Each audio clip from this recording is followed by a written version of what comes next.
আমার স্ত্রীকে সেদিন খুব মারার পর আর তেমন একটা কথা বলে না। বেশিরভাগ সময় চুপচাপ থাকে। সংসারের কাজকর্ম চুকিয়ে চুপচাপ বসে কাঁথা সেলাই করে। আগের মতো আর ফোন চাপে না, গুনগুন সুরে গান করে না, পাড়ার কোনো মহিলার সাথেও সেভাবে কথা বলে না। যখন হাতে একেবারেই কোনো কাজ থাকে না, তখন পুকুর পাড়ে গিয়ে বসে। আমার বেশ ভালোই লাগে। সারাক্ষণ বক বক করে মাথা খেত। এতটা বাচাল হওয়া কোনো বিবাহিত মেয়েরই ঠিক নয়।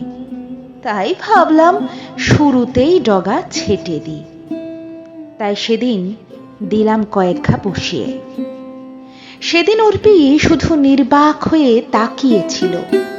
তার চোখের জল টলমল করে উপচে পড়তে চায়। আমি হাত উঁচু করে বলেছিলাম, যদি সে কাঁদে তবে তাকে খুন করে ফেলব। সেই যে চুপ, ভয়ে এখন সে কাঁদতেও ভুলে গিয়েছে। বেশ খেয়াল করে দেখেছি যে তার ফোনে কোনো কলও আসে না। একটা আশঙ্কা নিয়ে অর্পির ফোন নিয়ে দেখি ফোনটা খোলাই আছে। আমি অবাক হলাম এই ভেবে, ফোন খোলা অথচ কেউ ফোন করে না।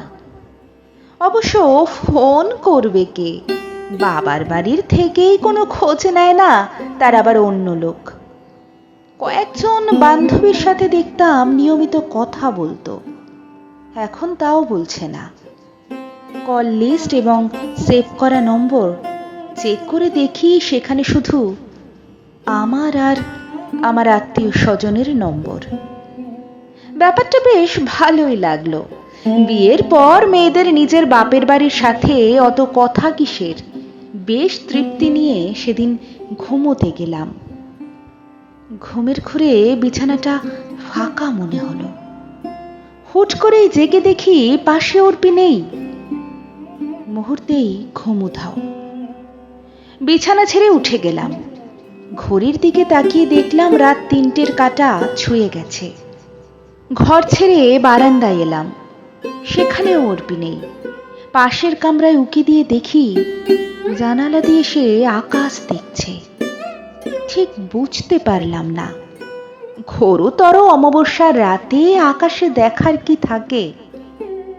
ওর পেছনে দাঁড়িয়ে আমি নিজেও আকাশপানে দৃষ্টি নিবদ্ধ করলাম।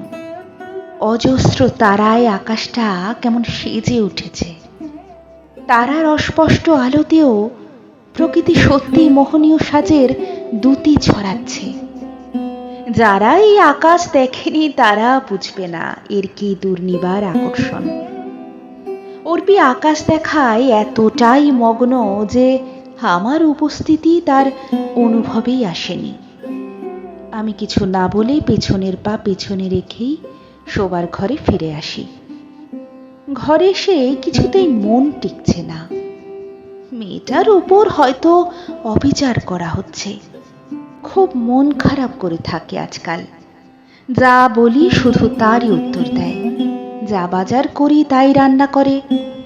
বিগত 6টি মাস ধরে সে মুখ ফুটে কিছুই খেতে চায়নি। কেমন যেন বোবা হয়ে গিয়েছে। আদরেও নির্লিপ্ত থাকে, শাসনেও তাই। কেমন যেন জড় পদার্থের মতো হয়ে গিয়েছে।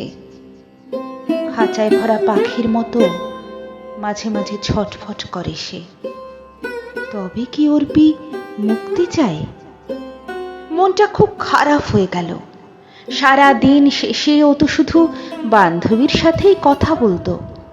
বাস্তবিক পক্ষে অর্পি খুব ভালো মানুষ, খুব ভালো মনের সে।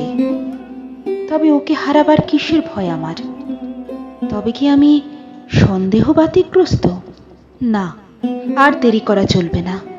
আগামীকালই আমি একজন সাইকিয়াট্রিস্টের কাছ থেকে পরামর্শ নেব। 7-5 ভাবতে ভাবতে কখন যে ঘুমিয়ে গিয়েছি জানি না। সকালে সবার চেঁচামেচিতে ঘুম ভেঙে বাইরে এসে দেখি ঘরের পূর্ব দিকের খালপাড়ের কাত হয়ে পড়া জির গাছটার মোটা ডালে অর্পি কালো ভেড়াটার দড়ি গলায় দিয়ে ঝুলছে।